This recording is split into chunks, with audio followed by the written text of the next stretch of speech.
मैं पंकज वर्मा आप सभी साथियों का संस्कृत ज्ञान बीड़ा चैनल में एक बार पुनः स्वागत करता हूं। सीधे हम अपने टॉपिक पर चलते हैं। आज का टॉपिक है संस्कृत के प्रमुख ग्रंथों के अंगी या प्रमुख रस।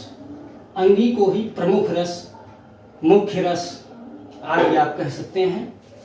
अब आप देखेंगे जो लोग टीजीटी का एग्जाम दे रहे हैं, जो लोग टेट का सुपर टेट का एग्जाम दे रहे हैं, टेट और सुपर टेट के लिए अगर साहित्य से, रचनाओं से, संस्कृत की रचनाओं से क्वेश्चन आते हैं तो 100% इन 24 रचनाओं का नाम यहाँ पर दिया गया है और उनके रसों का नाम, उनके प्रमुख या अंगी रसों के नाम यहाँ पर दिए गए हैं। इसमें से निश्चित रूप से क्वेश्चन मिल जाएगा आपको। तो आइए देखते हैं।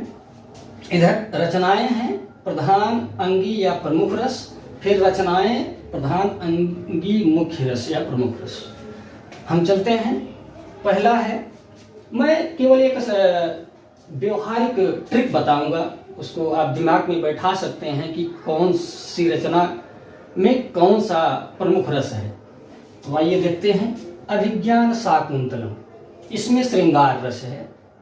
अभिज्ञान शाकुंतलम, इसमें शकुंतला और दुष्यंत की प्रेम कहानी का वर्णन है, इसलिए इसमें श्रृंगार रस है। अभिज्ञान का मतलब भी एक अंगूठी से है, एक गहने से है। इस अभिज्ञान का क्या मतलब है? अंगूठी से, अंगूठी।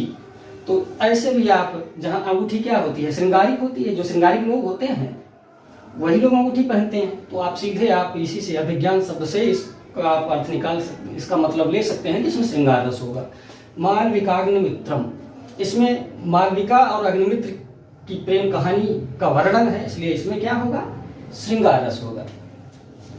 विक्रम, विक्रमोर्सीयम, यहाँ पर विक्रमोर्सीयम यानी विक्रम और उर्वशी, यहाँ पर विक्रम और उर्वशी का वर्णन है, दोनों की प्रेम कहानी का वर्णन है, इसलिए यहाँ पर भी श्रृंगार रस होगा इसमें।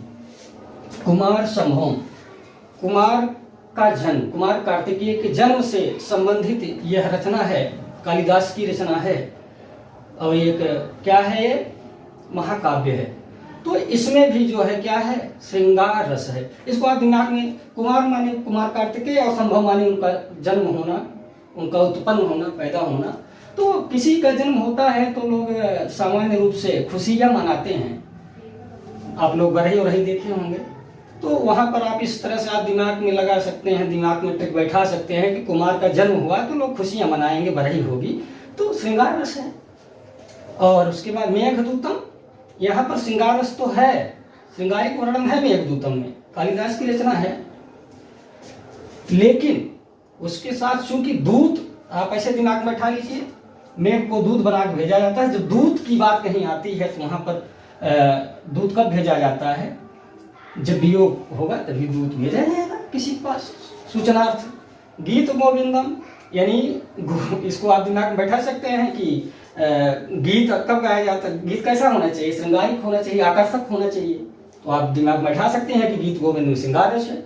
रत्नावली, रत्न से, रत्न की अवली यानी रत्न लिखा हुआ है। रत्न क्या होता है? बहुत सुंदर होता है, श्रृंगारिक होता है, अच्छा लगता है देखने में।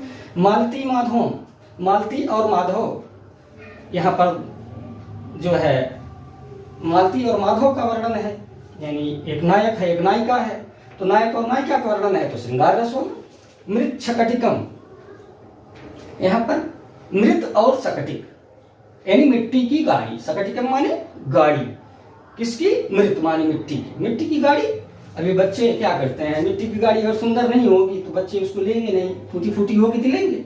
तो भी ऐसे दिमाग में आप बैठा सकते हैं, मृत शकटिकम में श्रृंगार रस होगा। नैषधि चरितम, यहाँ पर भी किसी के चरित्र का वर्णन है ना। ऐसे दिमाग में बैठाने के लिए मैं बता रहा हूँ, तो आप परीक्षा में इसको सही कर सकते हैं। ये देखो, 2 पाही खींची गई है, बढ़िया से कोई बाल वोल जो है सही किया है कंघी से, तो ना, तो ऐसे दिमाग में आप बैठा सकते हैं, इसमें श्रृंगार रस होगा। और इसको आपने पढ़ रखा है, नैषधि चरितम, जो कि श्रीहर्ष की रचना है, तो आप वैसे भी सही कर सकते हैं। नल और दमयंती की कथा का वर्णन है, उनकी प्रेम कहानी का वर्णन है, तो श्रृंगार रस होगा इसमें, ऐसे आप जान सकते हैं। स्वप्न वासवदत्तम, इसको आप दिमाग में बैठा लीजिए। स्वप्न, आदमी कैसा स्वप्न देखता है? सुखद स्वप्न देखता है, सुंदर स्वप्न देखता है ना। श्रृंगारिक स्वप्न, कौन श्रृंगारिक नहीं, कौन ऐसा है जो अपने जीवन में श्रृंगार को नहीं अपनाना चाहता है? तो कैसा स्वप्न आदमी देखना चाहता है? श्रृंगारिक स्वप्न देखना चाहता है, सुंदर स्वप्न देखना चाहता है। तो ऐसे आप बैठा सकते हैं दिमाग में, स्वप्न वासवदत्तम में श्रृंगार रस। प्रिय दर्शिका, यहाँ प्रिय, बस प्रिय शब्द को ले लीजिए। प्रिय की बात जहाँ होगी वहाँ श्रृंगारिक वर्णन होगा, ऐसे दिमाग बैठा। कर्पूर मंजरी, इसको तो आप मंजरी सबसे आप श्रृंगार रस दिमाग बैठा लीजिए। उसके बाद जानकी हरणम, ये आपको दिमाग में रखना है। जानकी हरणम, यहाँ पर हरण होने की बात है, तो फिर भी श्रृंगार रस है, तो इसको आप दिमाग में बैठा लीजिए।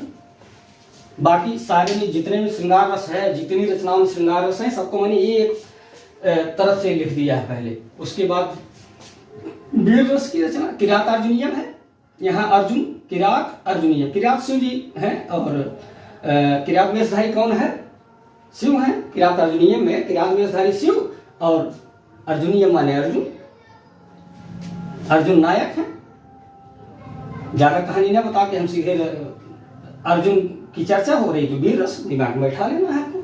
शिशुपाल वधम, किसी का वध हो रहा है, तो कौन सा रस होगा? इसी शब्द से आप अर्थ लगा लीजिए ना। शिशुपाल का वध हो रहा है तो वीर रस होगा। महावीर चरितम, किसी महान वीर या किसी बहुत बलशाली व्यक्ति के चरित्र का वर्णन हो रहा है तो वीर रस होगा। महावीर चरित्र में वीर रस है। रघुवंशम, रघुवंशी क्षत्रिय, सूर्यवंशी, ऐसा आप सुने होंगे, अगर रामायण आप पढ़े होंगे, उसी से लिया भी गया है। तो महावीर चरित्र में क्या है? वीर रस है। महावीर कौन होगा? महाबलशाली कौन होगा? जो वीर होगा, ऐसे आप दिमाग में बैठा लीजिए। रघुवंशम में क्या है? इसमें तो वीर रस ही है। फिर आ जाइए बेड़ी संहारम, इसमें जब बेड़ी माने चोटी और उसको संहारम माने बांधना, चोटी बांधने की बात है। पर संहारम शब्द हमको उससे नहीं मतलब है, हमको बस केवल इसको परीक्षा में कैसे सही करें, ये इसके लिए मैं ट्रिक बता रहा हूँ। दिमाग में इसको बैठा लेने के लिए मैं ट्रिक बता रहा हूँ। तो संहारम का मतलब किसी का संहार होगा तो उसमें क्या होगा? वीर रस होगा। ऐसा नहीं कि इसमें किसी का संहार हो रहा है। संहारम माने यहाँ पर क्या है? बांधना, जुटियाना, ऐसा इसका मतलब है संहारम का, उसको सही करना। और बुद्ध चरितम का में क्या है? बुद्ध कैसे थे? आप देखे होंगे उनके फोटो में, तो वो एकदम शांत अवस्था में से बैठे, जैसे लगता है कि तप कर रहे हों। उनका फोटो अगर आप लोग देखे होंगे तो उससे आप थोड़ा सा दिमाग में ले लीजिए कि बुद्ध चरितम अगर रचना है तो कैसा रस होगा? शांत रस होगा। महाभारतम, महाभारत में भी क्या है? शांत रस है। पूरे महाभारत को पढ़ेंगे तो उसका चरम लक्ष्य, अंतिम लक्ष्य क्या है? शांति ही है। इसलिए उसमें क्या है? महाभारत में शांत रस होगा। उत्तर रामचरितम में क्या है? करुण रस होगा। इसे दिमाग में बैठा लीजिए कि उत्तर रामचरितम श्री रामचंद्र जी का जो अंतिम समय का, अंतिम क्षणों का चरित्र है, उनके जीवन के अंतिम क्षणों का जो चरित्र है वो क्या है? करुणा प्रदान करने वाला है, करुणादायी है, करुणात्मक है। इसलिए क्या है? करुण रस है। रामायणम, रामायण में भी करुण रस है। और मुद्रा राक्षसम, इसमें क्या है? मुद्रा राक्षस में वीर रस है। इस तरह से आप लोगों के सामने मैंने संस्कृत के प्रमुख ग्रंथों के प्रमुख यानी अंगी रसों का मैंने वर्णन कर दिया। आप लोग स्क्रीन पर देख सकते हैं, आप लोग स्क्रीनशॉट भी ले सकते हैं।